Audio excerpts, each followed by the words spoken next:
Calaroga Shark Media. Hey man, Johnny Mac with your daily comedy news. Jimmy Fallon joke. Joe Biden is now getting credit for guiding us through the pandemic, creating millions of jobs, rebuilding our nation's crumbling infrastructure, and eliminating billions in student loans. Democrats heard that and were like, hey, this guy should run for president. Fallon also said, typically on Sundays, everybody thinks about quitting their job. Biden's the first person to actually go through with it. There is actual news today. Unlike yesterday's podcast, Taylor Tomlinson has announced a tour. It is called Save Me. It'll kick off this fall. Taylor will deconstruct her faith, explore her sexuality, and decide whether or not having children is worth it. Taylor has previously said, I took After Midnight hosting gig because they were like, we film Monday through Wednesday. You can tour on the weekends. And once you're on tour by yourself, you don't see other comedians. So I was like, oh, you can play around with other comedians on TV for half the week? That sounds great. For the Save Me tour, Taylor Tomlinson will perform on Fridays and Saturdays, so she can be back in LA on Monday.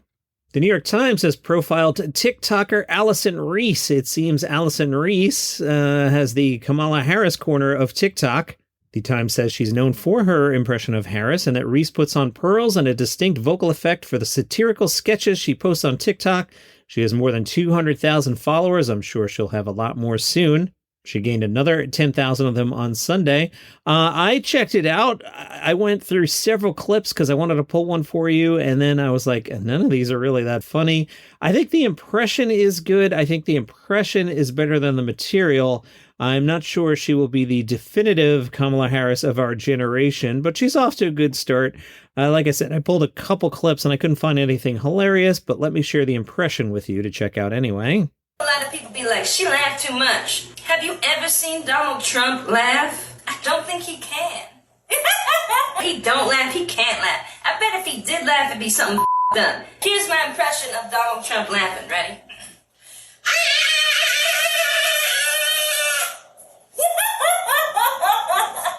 Because he a monster. It's pretty good, but I think doing the laugh every 5 seconds is going to get old pretty quick. But what do I know? I'm recording a podcast in my basement, and I don't have 200,000 followers.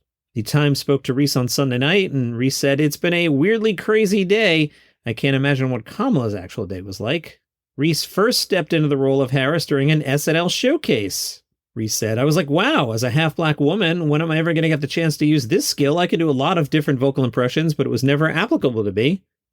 The voice took a couple tries to get right. Harris's delivery is musical with a touch of vocal fry. She lifts the pitch of a phrase when she feels it's important and splits long words into equally enunciated syllables. After that, the laugh. Reese said, it's like you're surprised I've laughed and then you're really settling into enjoying that you're laughing. It's a very difficult time to do these impressions. You can't just be like, I'm a silly goose. You have to be intentional and thoughtful because some people take it very seriously. I think she's got a good head on her shoulders. I don't agree with everything, but who would? Reese says she'll be watching Harris's next moves. A thing will happen. And I'm like, all right, get the wig. Speaking of political humor, check out the Ballot podcast. We've been putting out at least 2 a day. We're kind of in a rhythm right now of a morning episode and one around, 5:30, 6 p.m. Eastern. There's just been so much going on. I want to get that back down to once a day. It's a lot of work. I mean, it's not torture. It's riffing jokes about the political news of the day. We still have to make the thing. But so much going on, and hard work is rewarded. The numbers on Ballot are way up. It actually outdrew this show, and this show's 5 years old.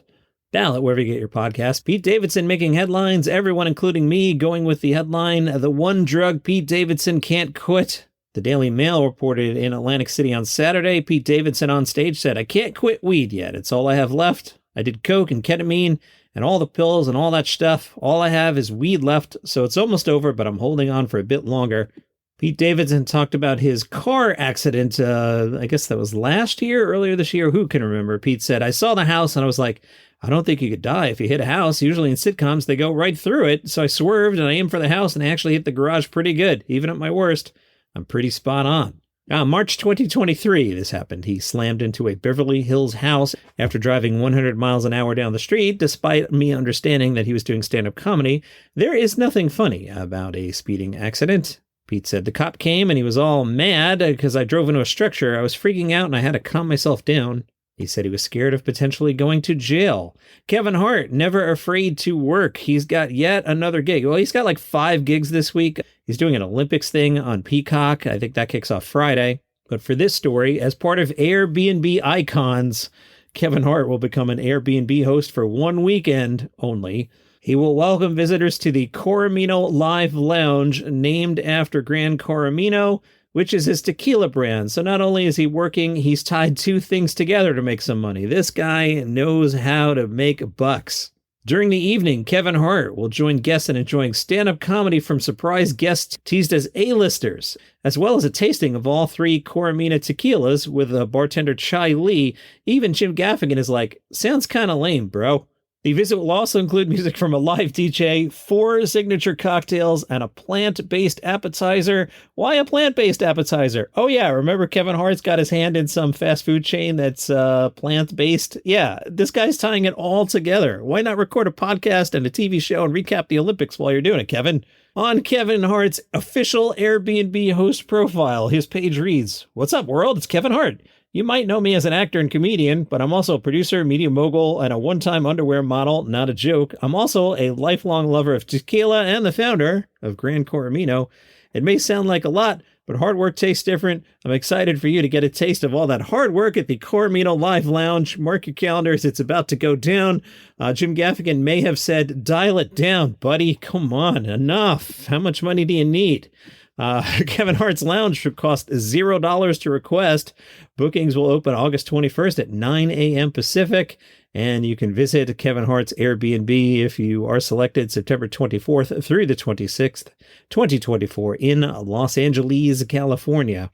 This weekend, I had forgotten about this. It's the Zombie Just for Laughs Montreal Comedy Festival. Remember the fest went bankrupt and then they got new owners and the new owners slapped something together? Well, you can see, quote, famous American comedian, unquote, Eliza Schlesinger for free as part of the closing nights. If you're in Montreal, head over to the Place des Festivals. That's how it's pronounced in French. And that is Sunday at 9:15. And we're told, don't miss this unique and free opportunity to see Eliza live, because missing her show would be a big joke, but not a good one.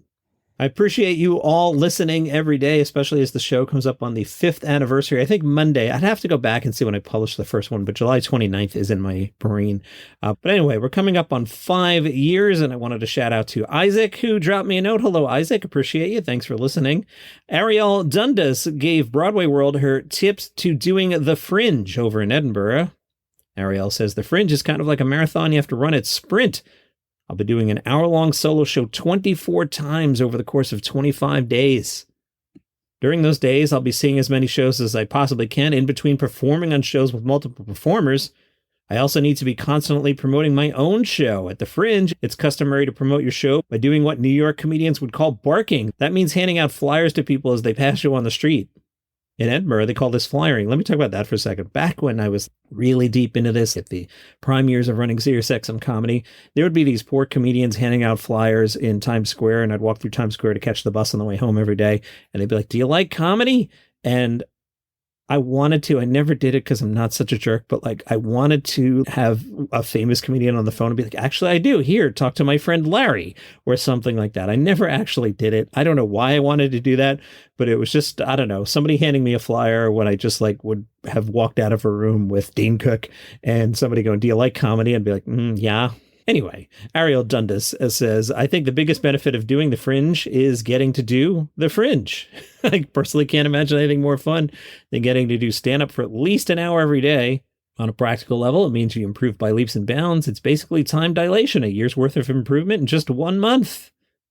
On top of that, you're meeting creative people from all over the world. Pro tips. Applications open in January, and while most of them are on a rolling basis, I would suggest having a description of your show, a marketing plan, and an artist bio ready to go in December so you can apply as soon as they open.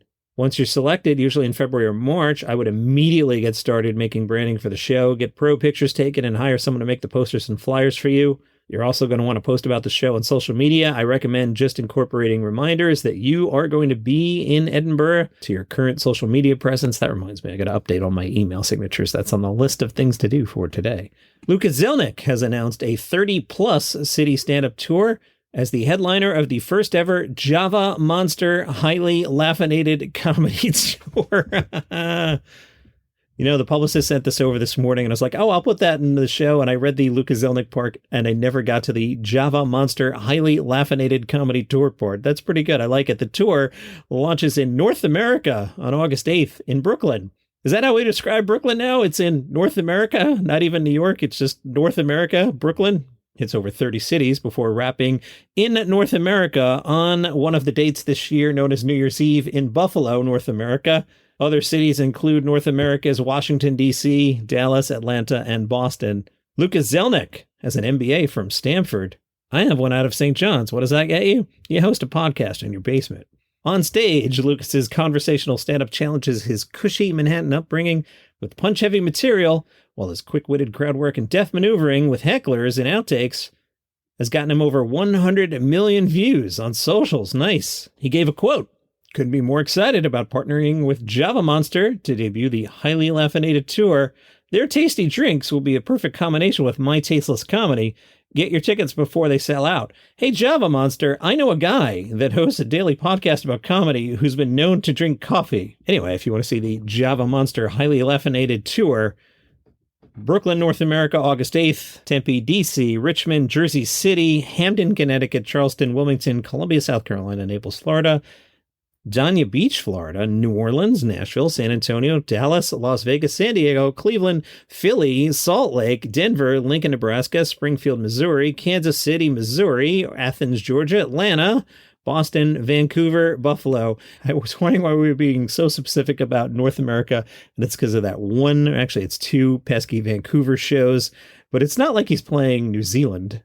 And that's the comedy news for today. I have one more thing I want to talk about, but it's not comedy news. So if you only came for the comedy news, you are dismissed. For everybody else, remember last week I talked about the commercials, and there was one listener who was like, I keep hearing promos for the TJ show. It's driving me nuts. So I heard back from him. Turns out the listener's in South America, which sounds pretty cool until you realize Lucas Zelnick's tour is not going there. It's a North American tour starting in Brooklyn, North America. Anyway, so he's in South America, which explains everything. As I pointed out last week, a lot of the ads are geographically targeted, so a lot of American advertisers probably don't run ads in South America, so you were hearing the TJ show. Now, once I put this all together, I went, I probably shouldn't promote the TJ show in South America. So good news, listener, I have blocked the TJ show promo from running in your country.